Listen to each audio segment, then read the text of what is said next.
अस्सलाम वालेकुम नाज़रीन, मुबासा में आप सभी का खैर मकदम है। मैं हूं आपका मेज़बान सैयद बाकर। सबसे पहले मैं तमाम नाज़रीन को, तमाम आलम इस्लाम को अपनी जानिब से और तमाम 4TV न्यूज़ की टीम की जानिब से माह मुक़द्दसा माह रमज़ान करीम की मुबारकबाद पेश करता हूं। इस यकीनन नेक तमन्नाओं के साथ, इस दुआ के साथ कि अल्लाह ताला इस माह मुक़द्दसा की तमाम रहमतों और बरकतों से हम सबको नवाजे। नाज़रीन, आज के इस प्रोग्राम में हम बात करेंगे अमेरिकी सदर डोनाल्ड ट्रंप और यूक्रेन के सदर व्लादिमीर ज़ेलेंस्की के दरमियान जिस तरह की मुलाकात हुई, जिस तरह की बातचीत हुई और इसके असरात। इस वक्त सारी दुनिया की नज़रें इस मुलाकात पर टिकी हुई है, क्योंकि बहुत सारे मामलात इस मुलाकात से जुड़े हुए थे और जो तल्ख कलामी हुई दोनों सुदूर के दरमियान, जिस तरह की बहस हुई, वो अपनी इंतहा को जाहिर कर रही है कि अमेरिका की पॉलिसी कितनी तब्दील हो चुकी है और अमेरिका और यूरोप के दरमियान किस तरह की खलीज नजर आ रही है। बरतानिया और अमेरिका के दरमियान यूक्रेन के मामले में किस कदर यानी फासले नजर आ रहे हैं। और डोनाल्ड ट्रंप ने जिस तरह से ये कहा जा रहा है कि अमरीकी यानी कि व्लादिमीर ज़ेलेंस्की जो यूक्रेन के सदर हैं, जिस तरह की बातचीत हुई, ये एक मामूली वाकया नहीं है, बल्कि एक सदर की यानी एक हतक की गई और उसकी रुसवाई हुई। न सिर्फ यूक्रेन के सदर की रुसवाई हुई, बल्कि कहा यह जा रहा है कि ये इस बात को दर्शा रहा है, ये इस बात को जाहिर कर रहा है कि यूरोप की शिकस्त फाश हुई है रशिया के आगे, अमेरिका की भी शिकस्त हुई है रशिया के आगे, इवन बरतानिया की शिकस्त हुई है रशिया के आगे। बहरहाल ये किस तरह की मुलाकात थी और इसमें जिस तरह की बहस तलखलामी हुई, तो ये आगे के हवाले से हम इसको किस तरह से देख सकते हैं, क्योंकि ये मुलाकात कई एक एतबारात से काफ़ी अहम थी। अब आगे क्या होगा इसको हम जो है तलाश करने की कोशिश करेंगे, देखेंगे कि क्या मामला रहा है। आज के इस प्रोग्राम में कुछ ही वक्त में हमारे साथ जुड़ जाएंगे फ़ोन लाइन के ज़रिए सीनियर सहाफ़ी सियासी तजियाकार वाहिद नसीम साहब। लेकिन उनसे बातचीत से पहले मैं चाहूँगा कि जिस तरह से दोनों कायदीन की रहनुमाओं की जो बातचीत हुई, आपको बता दें कि 28 फरवरी का दिन वाइट हाउस में अमेरिका और यूक्रेन के बीच ताल्लुकात के लिए इंतहाई अहम था, मगर दोनों मुल्कों के सुदूर की मुलाकात देखते ही देखते तकरार में तब्दील हो गई। अमेरिकी सदर डोनाल्ड ट्रंप के मनसबे सदारत पर यानी फायज होने के बाद से ही मुख्तलिफ औकात में इनकी जानिब से यूक्रेन के लिए एक सख्त मौक़िफ़ देखने में सामने आया। जैसे कि गुज़िश्ता माह फरवरी के इब्तिदा में यह खबर सामने आई थी कि जिसमें अमेरिकी सदर की जानिब से यूक्रेन में नायाब मादनी ज़खायर से मुताल्लिक़ कहा गया था कि अगर यूक्रेन रूस के खिलाफ अमेरिका की हिमायत बरकरार रखना चाहता है तो इसे चाहिए कि यह ज़खायर अमेरिका को दे दे। ताहम इस तजवीज़ के जवाब में यूक्रेन के सदर व्लादिमीर ज़ेलेंस्की ने कहा था कि यह कोई संजीदा गुफ्तगू नहीं है, मैं अपना मुल्क नहीं बेच सकता, जिसके बाद से ही दोनों सुदूर के दरमियान हालात कुछ ठीक नहीं रहे। ताहम इसके बावजूद यूक्रेन के लिए अमेरिका वो मुल्क है कि जो रूस के साथ जारी जंग में उसकी ख़ास मदद करता रहा है। ऐसे में अब गुज़िश्ता रोज़ यूक्रेन के सदर ज़ेलेंस्की यूक्रेन जंग और मादनियात के मुआहदे पर अमेरिकी सदर डोनाल्ड ट्रंप से बातचीत के लिए वाइट हाउस पहुंचे थे। लेकिन अमेरिकी सदर डोनाल्ड ट्रंप और यूक्रेन के सदर व्लादिमीर ज़ेलेंस्की के दरमियान वाइट हाउस में होने वाली मुलाकात में उस वक्त यानी बदमज़गी हो गई जब यूक्रेनी सदर की अमेरिकी सदर और नायब सदर से मादनियात से मुताल्लिक़ माइनिंग से मुताल्लिक़ मुआहदे पर बातचीत के दौरान तकरार शुरू हुई। मीडिया नुमाइंदों के सामने होने वाली बातचीत में उस वक्त माहौल यानी बिगड़ गया जब अमेरिकी सदर ट्रंप ने यूक्रेनी सदर से कहा कि रूस के साथ मुआहदा करें वरना हम पीछे हट जाएंगे, जिसके जवाब में यूक्रेन के सदर ने कहा कि रूसी सदर व्लादिमीर पुतिन के साथ कोई समझौता नहीं होना चाहिए। लेकिन ट्रंप का कहना है कि यानी रूस के साथ कीव के साथ अमन मुआहदे तक पहुंचने के लिए रियायतें देनी होंगी। ताहम मुलाकात के दौरान सदर ट्रंप ने सदर ज़ेलेंस्की से कहा कि आपका मुल्क जंग नहीं जीत रहा है, आप हमारी वजह से एक जंग से निकल सकते हैं। अगर आपकी फ़ौज के पास हमारा दिया हुआ असला और अस्करी साजो सामान नहीं होता तो ये जंग 2 हफ्तों में ही ख़त्म हो जाती। इस मुलाकात के दौरान ट्रंप ने ज़ेलेंस्की से सवाल किया कि क्या आपने एक बार भी अमेरिका का शुक्रिया अदा किया। आपको अमेरिका का शुक्रगुजार होना चाहिए। आपके पास ऑप्शंस नहीं हैं, आपके लोग मर रहे हैं, आपको फौजियों की कमी का सामना है। ट्रंप ने ज़ेलेंस्की से कहा कि आप तीसरी आलमी जंग का खतरा मोल ले रहे हैं, आप अमेरिका की तौहीन कर रहे हैं। इस मौके पर अमेरिकी सदर के साथ यानी नायब सदर ने भी ज़ेलेंस्की से कहा कि आपके अल्फाज इंतहाई गैर मुनासिब हैं। इस पर ज़ेलेंस्की ने इनसे सवाल करते हुए पूछा कि क्या आपने एक बार भी यूक्रेन का दौरा किया और ये जानने की कोशिश की कि हमें किन मुश्किलात का सामना है।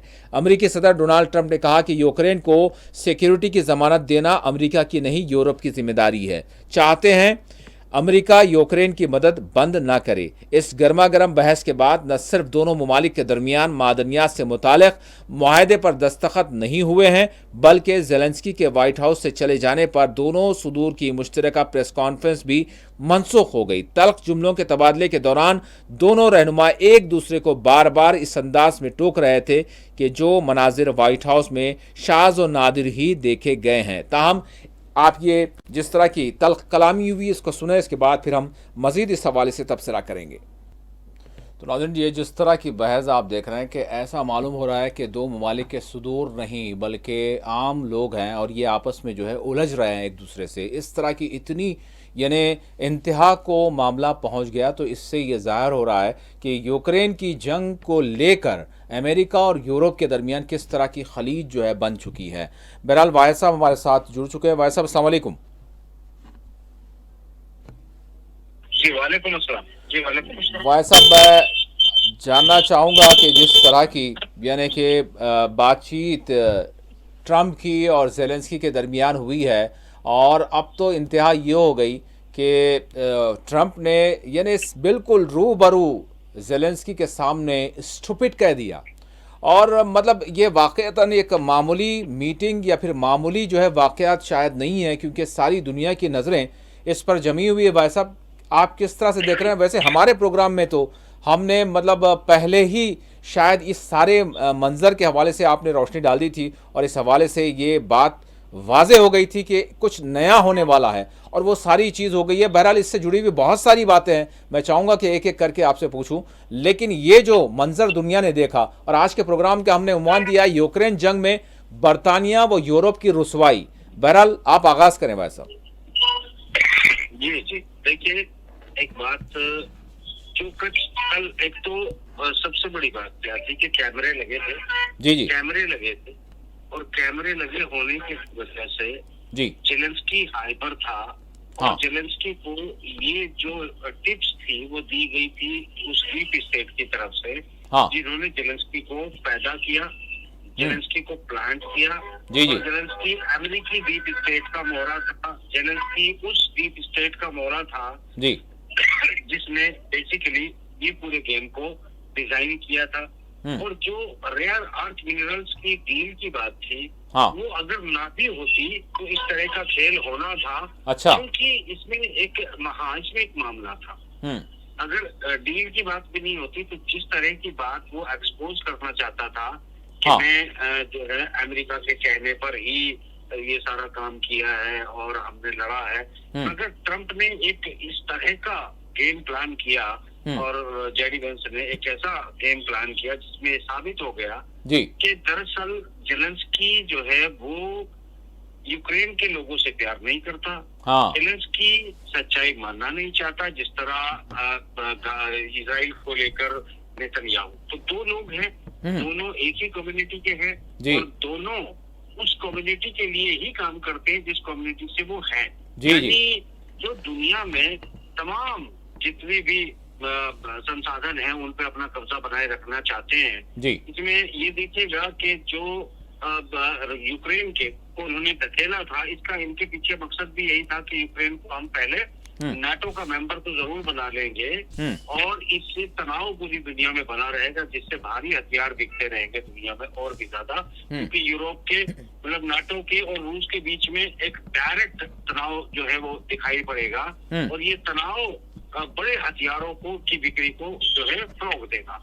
उसके अलावा जो हम इसमें युद्ध करवाएंगे तो यूक्रेन, चूंकि जेलेंस्की एक यहूदी है और जेलेंस्की यहूदी नहीं बल्कि ज़ायनिस्ट है और जेलेंस्की उसी तरह का ज़ायनिस्ट है जैसा नेतन्याहू है, तो ऐसी सूरत हाल में ये दोनों उनके लंबे प्लान को एग्जीक्यूट करने के लिए कि दुनिया को किसी तरीके से एक लंबे युद्ध की तरफ ले जाया जाए और सब आपस में तनाव महसूस करें और ये तनाव महसूस करने के बाद ये सभी लोग जो हैं बड़े हथियारों का जखीरा जो है खरीदने में मजबूर हो जाएं। और इसके अलावा जो ये देश है, ये देश वो ये कर्जा चुकाने के लिए पूरी तरह से फिर उनके पास में गिरवी रखा हो, यानी कि इंटरनेशनल लॉ के हिसाब से जब ये टीटी कर लेंगे, संधि कर लेंगे, जो प्राइवेट कंपनियां हैं, यूक्रेन की बहुत सारी जमीन यूरोप ने ऑलरेडी हड़प ली है और कुछ बड़ी कंपनियों ने हड़प ली है, तो ये पूरा का पूरा गेम एक्सपोज करने का जो प्लान ट्रम्प का था और जेडी वेंस का था, ये पूरी तरह से किया। ट्रम्प ये जेलेंस्की ने एक और बात बोली, जेलेंस्की ने बोला है और जेलेंस्की के कई लोगों ने बोला है कि देखिएगा कि पुतिन को खुश करने के लिए जो है जेडी वेंस और ट्रम्प ने जो है इस तरह का व्यवहार किया, जबकि ये जो बदतमीजी वो कर रहा था, ये किसी राष्ट्र अध्यक्ष के ऐसे किसी राष्ट्र के प्रेसिडेंट की कोई ऐसे व्यवहार होते, एक ऐसा बिगड़ेल बच्चा, नहीं चांद लूंगा, नहीं सितारे अभी लूंगा, नहीं ये मुझे फौज तोड़ के लेके आओ अभी, इस तरह की बकवास कर रहे हैं वो आदमी बैठ के।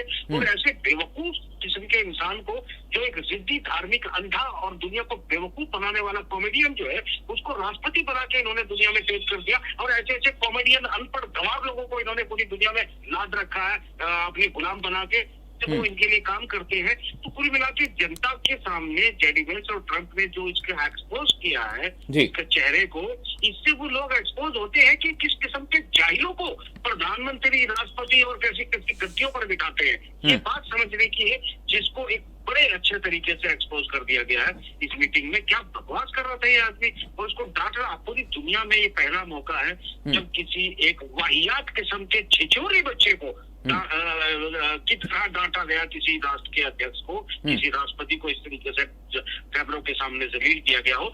गली के जो आवारा बच्चे होते हैं ना, उनको भी कोई इस तरीके से जो नंगे पंगे घूमते हैं, उनको भी इस तरीके से कोई जलील नहीं करता, मगर ये इससे ज्यादा डिजर्व करता था क्योंकि एक निहायत किशोर इंसान है। भाई साहब, अब यहाँ पर एक चीज़, मैं इसके बहुत सारे पस मंजरात हैं जिस पर हमने इस वाक़े के होने से पहले बहुत से प्रोग्राम्स में बात की है, वो सारे यहाँ पर आकर जुड़ते हैं, लेकिन मैं वो एक एक करके जाऊँगा। लेकिन उससे पहले मैं आपसे ये जानना चाहूँगा कि थोड़ा सा अमेरिका की पॉलिसी के हवाले से भी थोड़ा रोशनी डालें। वो ये कि एक सदर ने खूब जो है इस्तेमाल किया और जो अपनी मर्जी हुआ करती है, अमेरिका को किसी ने मतलब दावत तो नहीं दी, या फिर अमेरिका के ख़ुद के अपने मफादात भी तो हैं, तो जो बाइडन हो या फिर ओबामा हो या फिर कोई भी और अमेरिकी सदर हो, जहां कहीं भी इनका यानी अमेरिका की पॉलिसी ये रही कि वो अक्सर वो बेशतर कहीं पर डिस्प्यूट हो या ना हो, वहां पर जो है चले जाते हैं तो फिर डिस्प्यूट बना देते हैं। तो उसी तरह से यूरोप का आपका जो है एक दूसरे की साझेदारी रही। अब ये ज़ेलेंस्की या फिर यूक्रेन की बात करें तो इनका वजूद भी यानी खुद अमेरिका और यूरोप ने इनका जो है प्रोटेक्शन किया और इन्हीं को वरगलाया भी और इन्हीं को एक बड़ी अपने दुश्मन से जो है इनडायरेक्टली फाइट आपने की। तो इतना जो है आसानी के साथ किसी के सर पर टोकरा रखा जाए, कुछ रख दिया जाए, सहरा उसको बांध दिया जाए और उसको जब तक इस्तेमाल करना है कर लिया और उसके बाद किक ऑफ कर दिया गया। क्या ये सूरत हाल नजर नहीं आ रही भाई साहब? अगर में पता क्या है, ये एक एमेच्योर बातें हैं। इस तरह के कई यूट्यूबर्स जो है वो इस तरह का ज्ञान पेलने की कोशिश कर रहे हैं, ऐसी बातें करने की कोशिश कर रहे हैं कि यूक्रेन का इस्तेमाल किया गया और यूक्रेन का इस्तेमाल करने के बाद जो है वो उसको यूज नहीं। एक बात ये है भाई साहब बड़ी संजीदगी के साथ कि अमेरिका हो या बरतानिया हो या यूरोप हो, इनकी पॉलिसीज हमेशा एक रही हैं। ये किसी भी मामले में ये हमेशा आगे रहे, चाहे वो इराक की बात कर लें या अफगानिस्तान की बात कर लें, जितने भी मामलात रहे तो ये हमेशा एक रहे। यूक्रेन के मामले में भी एक ही रहे और पॉलिसी इनकी रही कि रशिया को कहीं ना कहीं जो है इनको जेर करना था, तो वही चीज़ इन्होंने की। लेकिन अचानक से ये अमेरिका की यानी पॉलिसी तब्दील हुई है या डोनाल्ड ट्रंप ने तब्दील कर दी है? यहाँ पर ये सवाल तो होगा ना वैसे। नहीं नहीं नहीं, दो बातें हैं ना इसमें। जी। देखिए एक बात आप समझिएगा जी। कि अगर पूरी दुनिया भी कट के मर जाए, पूरी दुनिया भी कट के मर जाए, तो जो जायनिस्ट हथियार लॉबी है, जी। जिसका हम हमेशा पिछले 12-14 सालों से जिक्र कर रहे हैं पॉवर टीवी पर भी, जी। वो उनका मकसद जो है किसी इंसानी, वो मानते ही नहीं ना। जो नस्ल से जो ब्लड से पैदा हुआ यहूदी है, वो उसी को इंसान मानते हैं, बाकी उनके लिए कचरा है। उनके लिए उनके न पाप लगता है न पुण्य लगता है। तो उनकी जीत और हार से कोई मतलब नहीं। तमाम दुनिया में जो उनके हथियार, उनके जो एस्टेब्लिशमेंट के पंजे हैं, वो उनके मजबूत रहने चाहिए। दुनिया उनके पंजे से बाहर नहीं रहनी चाहिए, चाहे वो लाशों के रूप में रहे, चाहे वो जानवरों के रूप में रहे, या वो फिर थोड़े बहुत इंसान बन के भी रहे। तो कुल मिलाकर ये पूरे के पूरे गेम को वो कैप्चर रखते हैं। ट्रम्प जो है वो आया है उस निजाम के खिलाफ, और उसने बाकायदा अपने चुनाव में इसका अनाउंस किया है, और ये वहाँ की जनता ने इस एजेंडे को बाकायदा समर्थन करके ट्रम्प को चुनाव जिताया है। अब आप ये कहें कि इसने प्रेसिडेंट बनने के बाद ऐसा कोई कदम उठाया है, और ये तो मतलब फजूल नहीं, बात है ये तो बात नहीं थी। मैं पहले से वो कह रहा था कि मैं तीसरी आलमी जंग नहीं होने दूंगा। ट्रम्प का तो ये बिल्कुल स्लोगन था, इससे तो इनका स्लोगन था, तो वहाँ की जनता ने चुना ना। हाँ। तो ये बदलाव क्या वहाँ के ट्रम्प में क्यों आया? ये वहाँ की जनता में आया, जिसने इस विचार को चुना, जिसने ये सुना कि भाई हम दुनिया नहीं। में भाई साहब दो चीजों को करके देखें ना, दो चीजें भाई साहब, दो चीजें करें। एक डोनाल्ड ट्रम्प की शख्सियत, और दूसरा अमेरिकी पॉलिसी जो हमेशा अमेरिकी पॉलिसी रही। दोनों को अलग अलग करके थोड़ा सा अगर बात करें तो थोड़ा सा और वाज़ेह बात होगी कि डोनाल्ड ट्रम्प क्या हैं, और दूसरा अमेरिकी पॉलिसी को या अमेरिका को बिल्कुल क्या हम क्लीन चिट दे देंगे यूक्रेन के मामले में। एक अमेरिका हो गया, दूसरा डोनाल्ड ट्रम्प हो गया। इस पर बात कीजिए। देखिए आप अगर अमेरिका की बात करते हैं तो अमेरिका की है जनता, और जनता को जो समझाया जाता है, तो देखिए कोई भी देश, कोई भी नेशन, वहाँ की पब्लिक होती है जी। मगर अभी तक ये था कि वहाँ की जो पब्लिक थी वो सिर्फ एक टेलीविजन प्रोपोगंडा, मीडिया प्रोपोगंडा के तहत बरगलाई जाती थी। उनके कुछ लोग जो हथियार लोग भी हैं, मुट्ठी भर लोग हैं, वो पूरी दुनिया में ये गेम करते हैं, चाहे वो अर्थ मिनरल्स हो, फूड हो, हर चीज पे दुनिया की वो अपना कंट्रोल जमाए रखना चाहते हैं, उसे छूटने देना नहीं चाहते हैं। वो लोग जो है वो अमेरिकन लोग भी अब उनको अच्छे से जानने लगे हैं कि हम असल में गुलाम हैं इन लोगों के, और ये हमारे टैक्स का पैसा जो है सरकार को दिलवाते हैं, और फिर सरकार जो है वो डोनेशन करती है, और डोनेशन का पैसा कंपनियों के पास जाता है। तो कुल मिला के जो टैक्स अपने देश को आगे बढ़ाने के लिए, तरक्की के लिए जो अमेरिकी जनता टैक्स पे करती है, उसे ये जो शैतान लोबी है ये उसको हड़प जाती है, चाहे वो उन्हें इमदाद सोचेगा। अगर वो इमदाद के तौर पर $350 अरब जो है यूक्रेन को देते हैं, तो यूक्रेन के क्या उनकी माँ के हैं?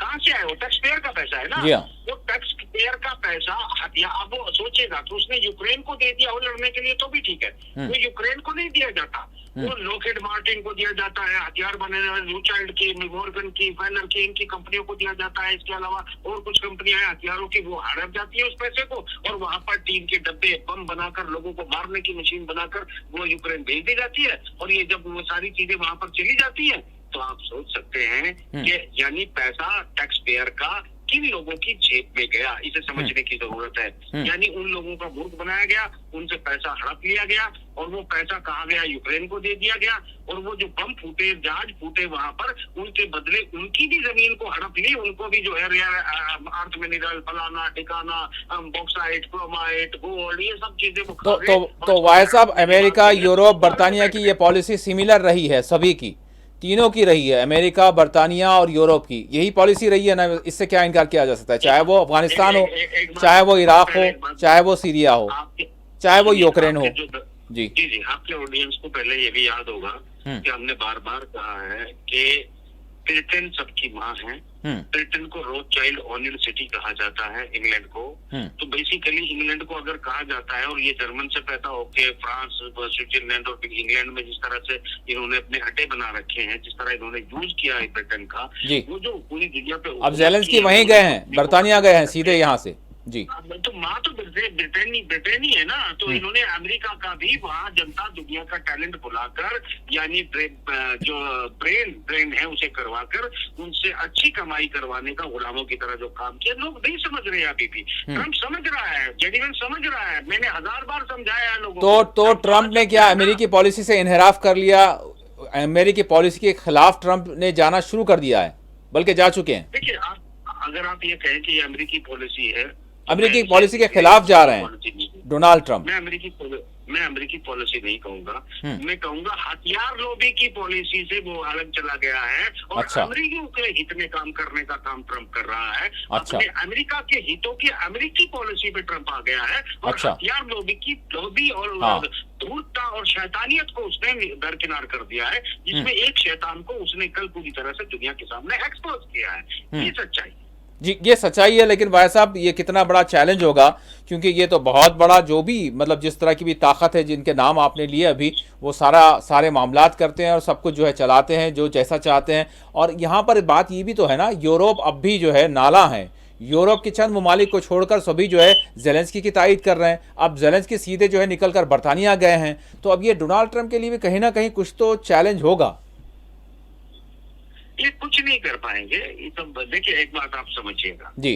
ये वो क्या कहना चाहता है, ट्रम्प क्या कहना चाहता है, ट्रम्प की टीम क्या कहना चाहती है? वो ये कहना चाहती है कि हमने हथियार दिए, सारी दुनिया ने तुम्हें हथियार दिए, जी हाँ, पैसे दिए, लड़ाके दिए, अपने फौजी मरवाए जिनका जिक्र ट्रम्प ने नहीं किया। उन्होंने बड़े तादाद में अपने कीमती कमांडोज वहां पर मरवा दिए। रूस सबको बुलाता गया, मारता गया, कसाई खाने में बुला के सबको काटता गया, जैसे मतलब जो है चिकन ब्रूडिंग होता है उसके बाद उसकी कटिंग होती है, तो वो आराम से उनकी ब्रूडिंग और कटिंग करवाता गया। तो सवाल ये है कि ये बकवास करना किसी का भी, और किसी पत्रकार और बुद्धिजीवी का कम से कम ये जाहिल किस्म के लोग जो है अजीब कहानी लेके आते हैं। अरे भाई, अमेरिका के पास कौन है जो रूस से जीत सकता है? अगर रूस चाहे तो पूरी अमेरिका को खत्म कर सकता है। ये बात मानने में तकलीफ है। ये सुंदर किस्म के पत्रकार ना, मुझे कभी कभी इतना गुस्सा आता है। ये दुनिया का बोझ, धरती का बोझ है। ये मतलब इनको जिम्मे आता है, इनके चाटे मारो, जाहिल किस्म के लोग। मतलब ये क्या कर लोगे? अरे तुम सारे पत्रकार भी इकट्ठे हो जाओ, सारे यूट्यूबर भी इकट्ठे हो जाओ, तुम अपना देश भी लेके चले जाओ, देखो क्या उखाड़ लोगे रूस का। अरे तुम्हारी औकात नहीं है, तुम्हें अभी पता नहीं है कि कौन फ्यूजन क्या होता है। तुमको पता नहीं है कि ईरान जैसे देश को अमेरिका के तमाम एडवांस हथियारों से उसके आसमान को सुरक्षित करके उसने दिखा दिया। वो एक संयम दिखा रहा है। ये छिछुले उछल रहे हैं बेवकूफ किस्म के लोग, और लोग इनको सुनते हैं, हैरत होती है मुझे यार। अच्छा, मैं तो ऐसा लगता है बाकर साहब, कभी कभी मुझे मैं किन जाहिलों के भाई साहब हम ठीक है, हम जो है हम तो अपनी बात करते हैं हमेशा। बहरहाल ये जितने भी यानी कि अंदेशे या फिर अंदाजे जो कुछ भी होते हैं, वो सारे के सारे हमेशा गलत साबित हुए हैं। और जिस तरह से जब भी, यानी चाहे वो सीरिया की जंग हो, चाहे अफगानिस्तान की जंग हो, चाहे इराक का मामला हो, चाहे गजा का मामला हो, चाहे आपके खुद यूक्रेन का मामला हो, बिल्कुल इनकी जो बात, इनका जो मौक़िफ़ जिस तरह से वो पेश करते रहे, हमारा जो है उनका बिल्कुल बरक्स मामला रहा है, बिल्कुल अपोजिट रहा है। और उसी तरह से हमने बात की है। आज भी हम उसी रविश पर जो है चलते हुए, हम अब इस मुलाकात के जो पस मंज़रात है उसका जो है हम जायज़ा लेने की कोशिश कर रहे हैं। और अब हम आगे के हवाले से जो है ज़रूर जानना चाहेंगे, और हमारे नाज़रीन भी ज़रूर। बात यहाँ पर यह है कि अब आगे के हवाले से, यानी मैं ये भी जानना चाहूँगा कि ये जो मीटिंग हुई है, ये जो तल्ख़ कलामी हुई है, या फिर न सिर्फ तल्ख़ कलामी बल्कि अमेरिकी सदर और नायब सदर की जानिब से ज़ेलेंस्की की जिस तरह से एक बेइज्जती की गई है, तो क्या ये सारे यूरोप और बरतानिया की जो है रुसवाई नहीं है? और क्या ये रशिया की जीत को साबित नहीं कर रहा है भाई साहब? देखिए, रशिया की जीत साबित हो चुकी है गाजा में, रशिया की जीत साबित हो चुकी है यूक्रेन में, और आखिरी जीत साबित हो चुकी है ईरान में और यमन में। आप सोच सकते हैं कि आपको अब्राहम लिंकन और फलाना ठिकाना, आपने जो रोनाल्ड रीगन जैसे जो डिस्ट्रॉयर जो आपने बनाए, उनको लेके आप समंदर में से आप भाग खड़े हुए, आप नॉन स्टेट एक्टर के सामने, जिनके पास रशियन हथियार हो, उनके सामने टिकने की औकात नहीं रखते हो, बड़े बड़े मुंह फाड़ते हो, बकवास करते हो। यार तुम्हारी औकात है?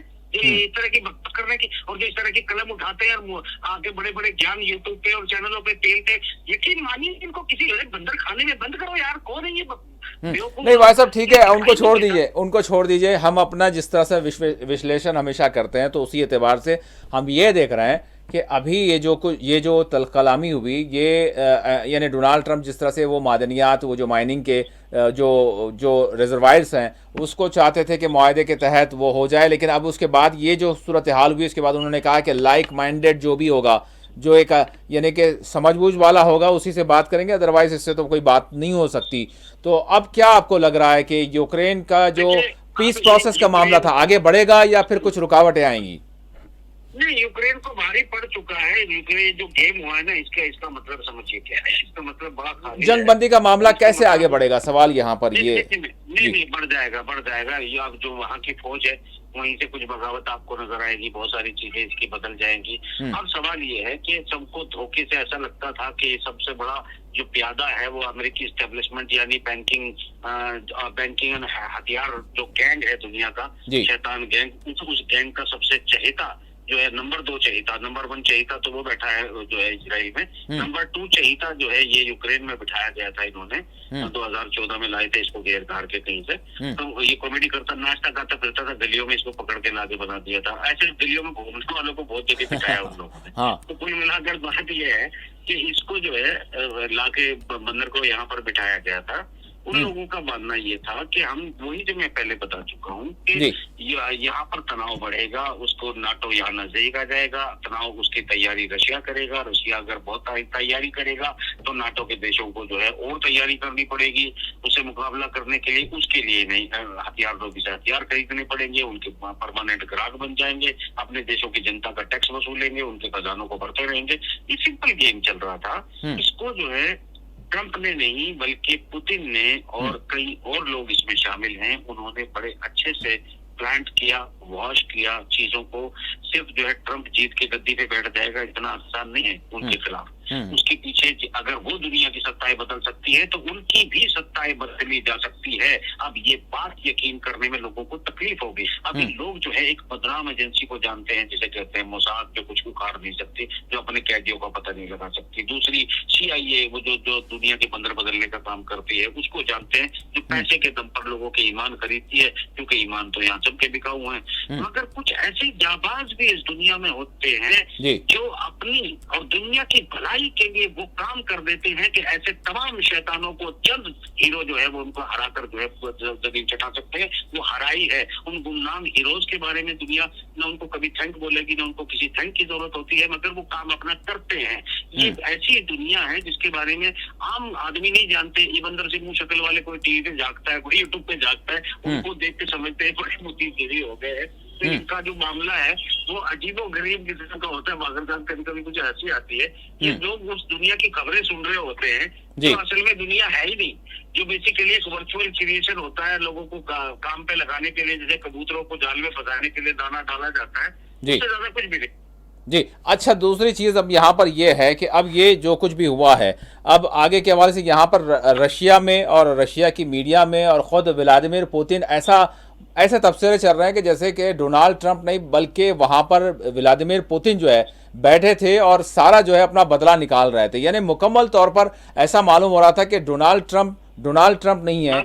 जी नहीं, मतलब क्या है ये ना, एक फिजूल की बातें हैं। व्लादिमीर पुतिन बहुत बड़ा इंसान है, बहुत बड़ा इंसान। व्लादिमीर पुतिन इतना छोटा इंसान नहीं है कि एक नचवे, एक भांड, एक बंदर से जो है वो बैठ के अपना गुस्सा निकालेगा। वो इतना कमजोर नहीं है, आप समझिए बात को। जो इस तरह की बातें अगर फैला रहे हैं ना ये लोग बाग के, कुछ अमेरिका के डिप्लोमेट हैं, कुछ यूक्रेन के हैं, कुछ यूरोप के हैं, असल में वो अपना आईना नहीं देखते ना, उसके असल में वो है कौन, वो इंसान है भी क्या नहीं। एक्चुअली व्लादिमीर पुतिन एक बहुत बड़ी ताकत है। वो इस वक्त पूरी दुनिया का वो हीरो है जो आज से कई साल पहले, जब 10 साल पहले आपके साथ बातचीत में हमने आपस में चर्चा करके कहा था कि ये अगला पूरी दुनिया का बादशाह होगा, वो अपने प्लान के तहत चल रहा है। उसके बंदर जैसे आदमी को वो, जैसे मैंने कितनी बार कहा है कि यकीन मानिएगा 7.5 मिनट के अंदर दुनिया की किसी भी जमीन के अंदर व्लादिमीर पुतिन और रशियन हथियार इसको मार सकते हैं नचव्वे को,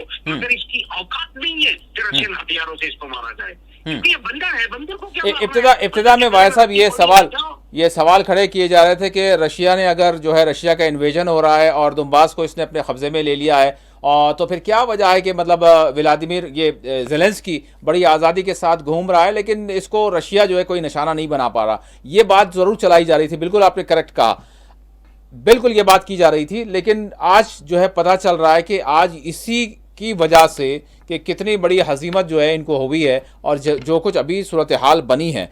अब मैं आपसे जानना चाहूँगा कि क्या वाकई अभी जो जिस तरह से सऊदी अरब में एक पेशरफ्त हुई थी और ये जंगबंदी के हवाले से जो बात चल रही थी, क्या ये अभी कुछ वक्त के लिए तातुल का मामला होगा? जी भाई साहब।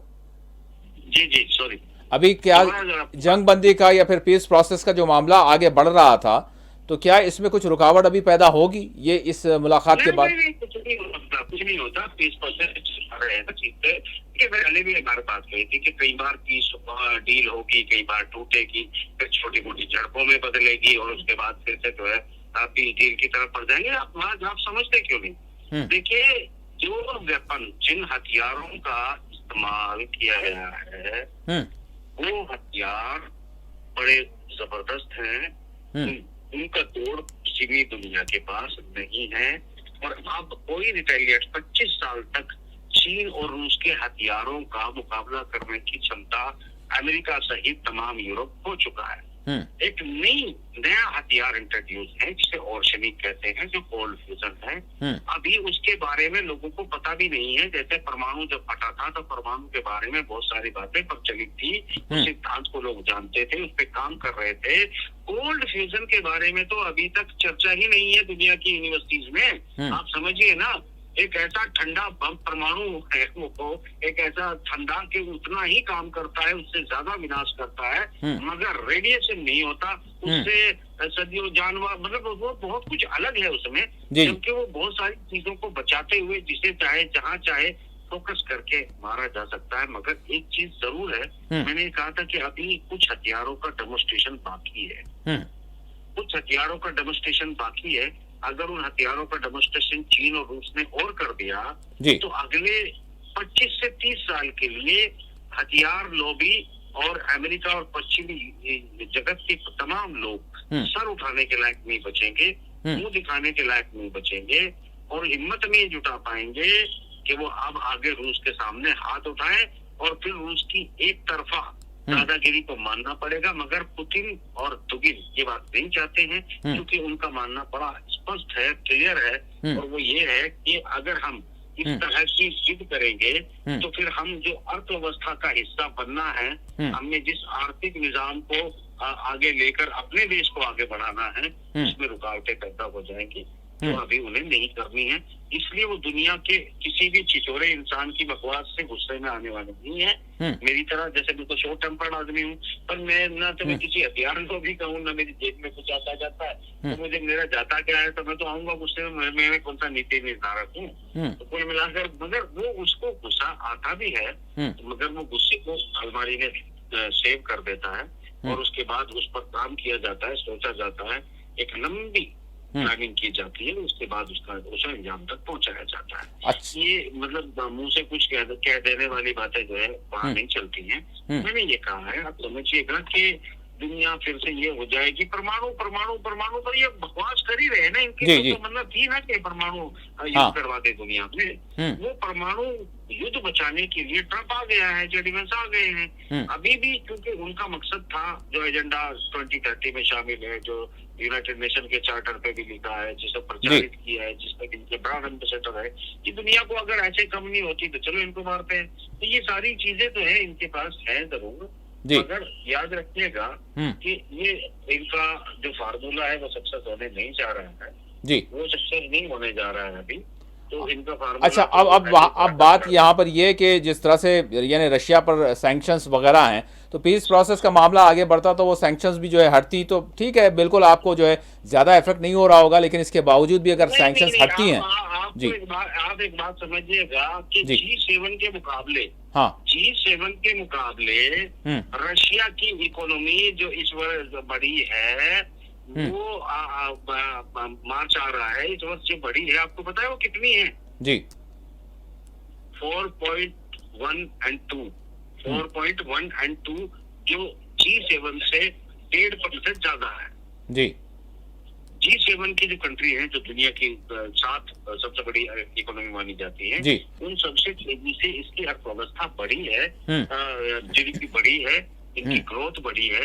तो आप ये समझ सकते हैं कि उसका निजाम एक अलग तरीके से काम कर रहा है। ये लोग तो जो ये अंग्रेजी अखबार पढ़ते हैं ना, ये लोग जिस तरह का ज्ञान लोगों को बहस और जिले में जिस तरह का बातें लेके आते हैं, यकीन मानिए डॉक्टर साहब, इन बातों का ना कोई अर्थ है ना कोई मतलब है। अगर होता तो पिछले 10 और 12 साल से आप ही की विश्लेषण, आप ही की एनालिसिस सच ना होते, एक दो तो इन विचारों का भी हो जाता ना। बिल्कुल। ये एक अपने विश्लेषणों में से कोई एक विश्लेषण पे निकाल के अपने बच्चों को नहीं दिखा सकते कि हम लोग जो है लेखक थे, पत्रकार थे, बुद्धिजीवी थे और हमने ये बात कही थी और मुस्तकबिल में जाके बिल्कुल हूबहू हो गई थी। ये एक लाइन अपनी नहीं निकाल सकते, ये ताकि आपकी और मेरी कॉपी ना की हो। भाई साहब, अब यहाँ पर ये है कि अब एक तो हो गया रशिया के हवाले से ये मामला कि जो है कितना आगे जो है तेज़ी से बढ़ेगा, या फिर अब ब्रिटेन क्या करेगा पता नहीं है, ये भी सवाल है। क्योंकि ज़ेलेंस्की वहाँ पर गए हैं तो कहा यह जाता है कि कुछ ना कोई ऐसी नई बात आती है, फिर कोई मफाहमत वगैरह वगैरह के हवाले से। लेकिन अब जो नेक्स्ट अगर हम देखें तो इधर चाइना है और उधर अमेरिका है। क्या वही जो ट्रेड वार हमने डोनाल्ड ट्रंप के फर्स्ट जो फेज था, उसका जो मियाद थी, उसमें जो हमने देखा था, क्या वही चीज़ रहेगी या फिर ये सारी चीज़ें जो अभी नज़र आ रही हैं, टैरिफ में इजाफा किया जाना वगैरह वगैरह, तो ये आगे बढ़ेगा? यानी एक जानिब तो ताकत जो दिफाई तौर पर रशिया की है, दूसरी जानिब उसी का साथी जो है चाइना है। तो अब डोनाल्ड ट्रंप की जो पॉलिसी है उसको किस तरह से देख रहे हैं आप, यूक्रेन वॉर के साथ साथ चाइना से जो ट्रेड वॉर के हवाले से जो बातें चल रही हैं? देखिए, ट्रेड वॉर अगर चाइना के साथ किया जाएगा तो आप वो कैलकुलेशन अलग से किसी दिन करके ऑडियंस को समझा देंगे जी कि इससे रशिया के साथ साथ जो यूरोपियन कंट्री और थर्ड वर्ल्ड कंट्री है ना, वो लोग तबाह हो जाएंगे। चाइना का कुछ भी नहीं बिगड़ेगा। चाइना की जो इकोनॉमिक मॉडल है ना, वो प्रोडक्शन बेस है। आप समझिए चीजों। अगर वो प्रोडक्शन बेस है, उसके अलावा उसके पास जो माइनिंग है, इस वक्त एक बहुत बड़ी थोरियम की जो खदान निकली है वहां पर, अगली एनर्जी, यानी इतना बड़ा जखीरा निकला है थोरियम का। अगर वो तेल सब कुछ लेना बंद कर देना तो भी उसकी एनर्जी की कमी नहीं पड़ेगी और कई सौ साल तक नहीं पड़ेगी। ये हालात है। उसके पास चीन एक अलग चीज है, उसको समझने के लिए बहुत ज्यादा गहराई से विश्लेषण करने पड़ेंगे डॉक्टर साहब। ये जो हवाई बातें है ना, ये हो जाएगा, 20% लगा दिया तो वो हो जाएगा, इन सब बातों से कुछ नहीं होगा, इनसे दूसरों का नुकसान होगा। अब आप समझिए ना, वो अमेरिका जहां से भी लेगा, जिस कीमत पे भी माल लेगा, वो सब रॉ मटेरियल और ज्यादा मजबूर हो जाएंगे चाइना से खरीदने के लिए। वो लोग और ज्यादा मजबूर हो जाएंगे अपना जो है चाइना के साथ कनेक्टिविटी के लिए जी। और जो जहाँ टैरिफ लगेंगे वहाँ कैसे नुकसान होंगे और ट्रेड फ्री होगा तो कैसे नुकसान होंगे, हर चीजों की एक अलग चीज सिचुएशन है। एक यूरोप के साथ जो भारत में आपको पता है ना कि कोहराम मच गया, शेयर ढह गए, जी हाँ, मार्केट पूरा एक दिन पहले ही हुआ। जी हाँ, ये लोग पता नहीं क्या क्या उसमें आंकड़े लगा रहे हैं। इसका एक बहुत अलग इशू है ये, जिसमें यूरोप के साथ में हम FTA यानी फ्री ट्रेड एग्रीमेंट करने जा रहे हैं। तो फ्री ट्रेड होने पर क्या क्या हो सकता है, वो एक अलग पहलू है विश्लेषण का। और लोग जो है आपके भाई साहब, हमने 27 फरवरी ही को प्रोग्राम किया था और गुज़िश्ता रोज यानी 28 फरवरी को वो सारी चीज़ें जो है, यानी उस पर बात भी उस तरह से नहीं हुई थी। लेकिन सेकेंड डे ही अगर हम देखें तो स्टॉक मार्केट में एक भूचाल आ गया। यानी 18 वर्षों में जो जो गिरावट नहीं आई थी, वो गिरावट आई। यानी मईशत का मामला इतना इंपॉर्टेंट था लेकिन उस पर कोई बात नहीं हो रही थी।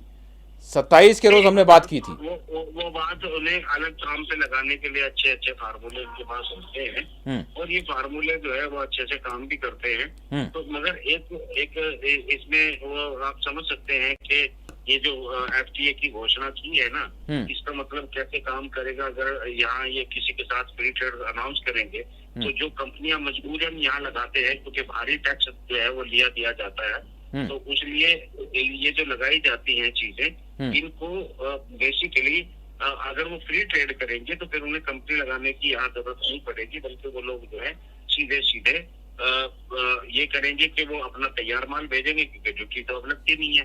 तो अगर ऐसा होगा तो ऐसी कंडीशन में ये सूरत हाल होने वाली है कि मतलब कुल मिलाकर उद्योग भी बंद होंगे, जॉब भी जाएंगी और घाटा बहुत ज्यादा बढ़ जाएगा, मार्केट और डाउन आती है। तो सिचुएशन जो है बहुत अलग तरीके से है। ये इस पे अलग से ही एक लंबी बातचीत की जा सकती है।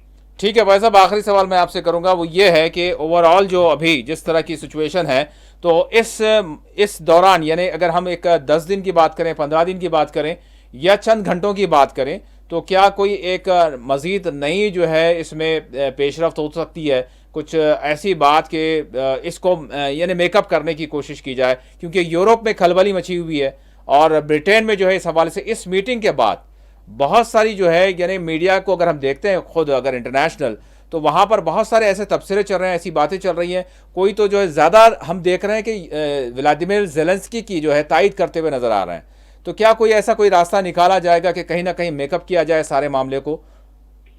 नहीं, फिर बैठेगा, सारी शर्तें मानेगा और चुपचाप जो है मान जाएगा। उसकी वजह क्या है जी, जेलेंस्की को वो लड़ाना और अमेरिका के खिलाफ जो है नामबंदी करके नाटो की फौजों को उतार लेना, ये सब बकवास ना, ये सब लोग जानते नहीं थे। क्योंकि इनके पास एक ही ताकतवर देश है पूरे नाटो के पास। अगर हटा देते हैं तो सेकंड नंबर पर आता है तुर्की। आप लाख कहते रहे कि फ्रांस बड़ी ताकत है, जर्मनी बड़ी ताकत है, फला बड़ी ताकत है, ये कुछ नहीं है।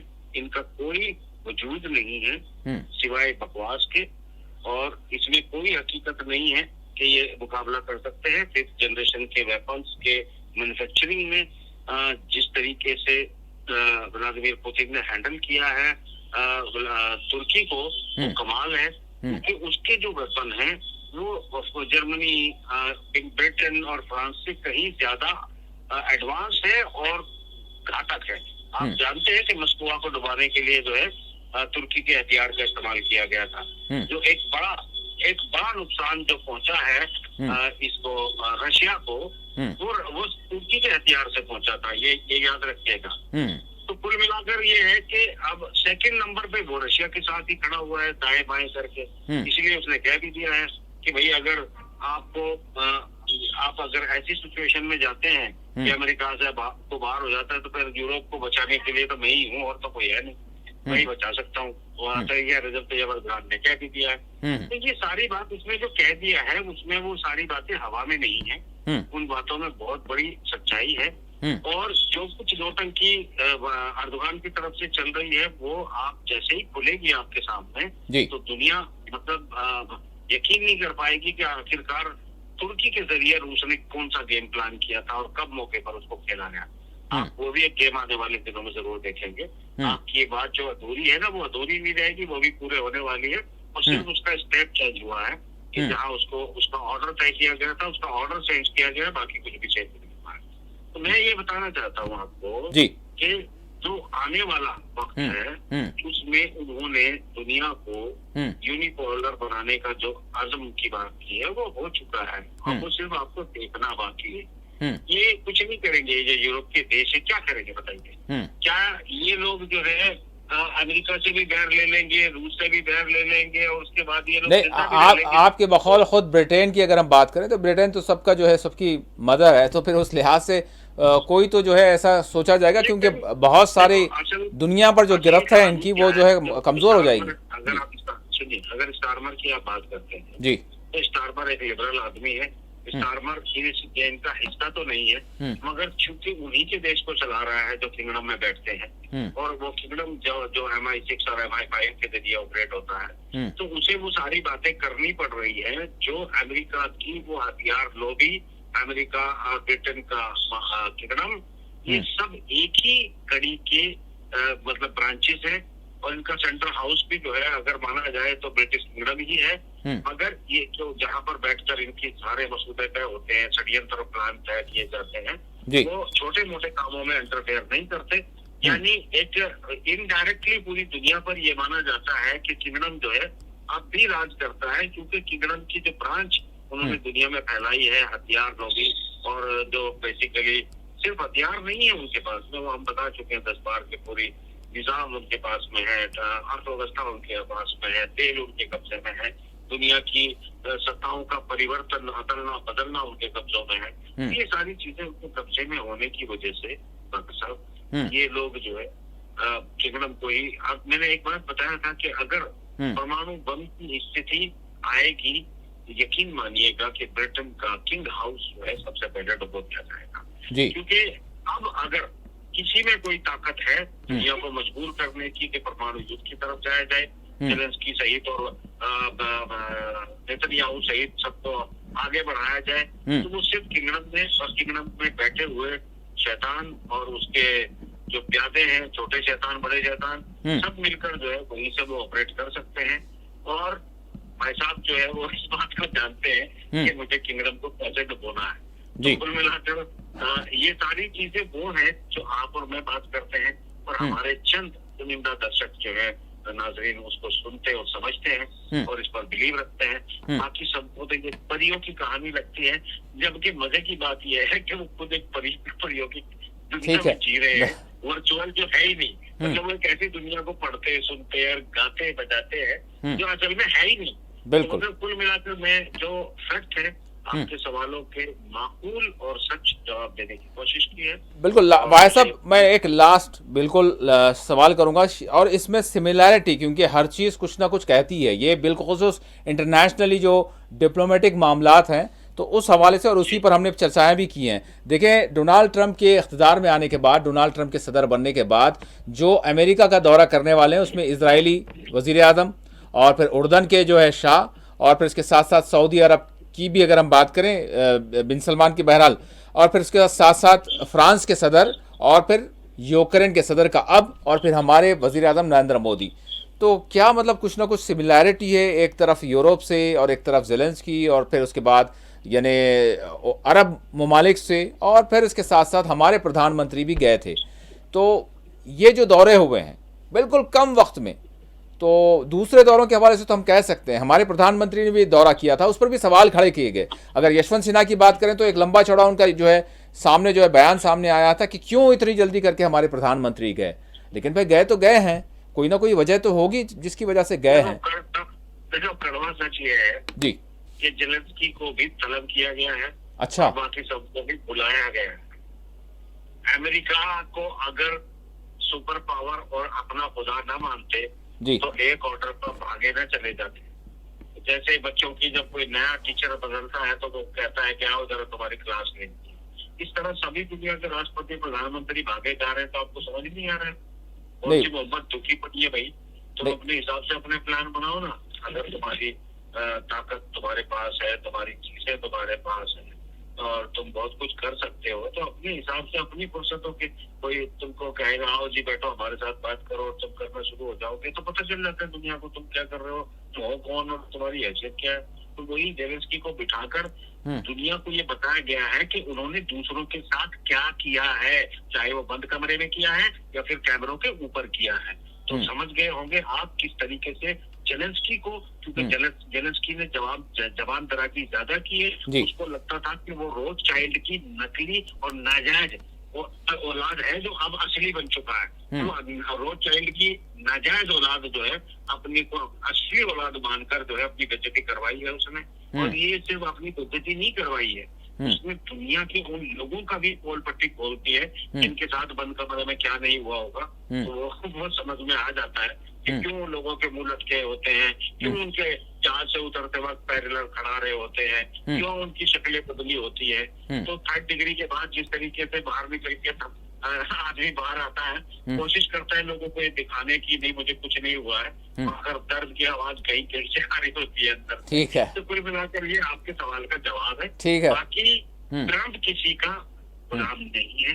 ट्रम्प एक नई सोच लेकर देश की जनता के हिसाब के साथ आया है, और ये जो ट्रम्प है इसमें जिस तरीके का जो है फार्मूला अपनाया है उसमें इनमें से किसी की ना हैसियत है ना औकात है कि उसको वो थ्रेट कर सके या सिखा सके, क्योंकि उसको गोली मारी गई, उस पर 3-4 अटैक किए गए, उसको रोज जान से मारने की धमकी गई है। उस बंदे ने कहा कि अगर मैं सत्ता में हूँ और मैं जिंदा हूँ तो रब का कोई ना कोई मकसद है। क्या दुनिया के मूर्ख और जाहिलों को ये बात समझ में नहीं आती कि एक बंदा कहता है कि अगर मैं जिंदा हूँ तो खुदा ने मुझे किसी मकसद से बचाया है। तो ऐसे अपनी मौत को छूकर वापस आने वाला इंसान, क्या वो इतनी आसानी से जो है मतलब अपना ईमान बेच देगा? ठीक है, कभी मौत का सामना करके भाई साहब इस हवाले से अब आगे के हवाले से यानी डोनाल्ड ट्रंप को भी किस तरह के चैलेंजेस है, इस पर हम अलग से प्रोग्राम करेंगे और उस पर भी जो है ज़रूर जानेंगे कि क्या कुछ यानी किस तरह का प्रोटेक्शन हो सकता है या फिर किस तरह के चैलेंजेस हो सकते हैं। बहुत बहुत शुक्रिया आपने वक्त दिया। नाज़रीन, इसी के साथ खुसूसी प्रोग्राम मुबाहिसा अपने अख्तिताम को पहुँचता है। अल्लाह हाफिज़।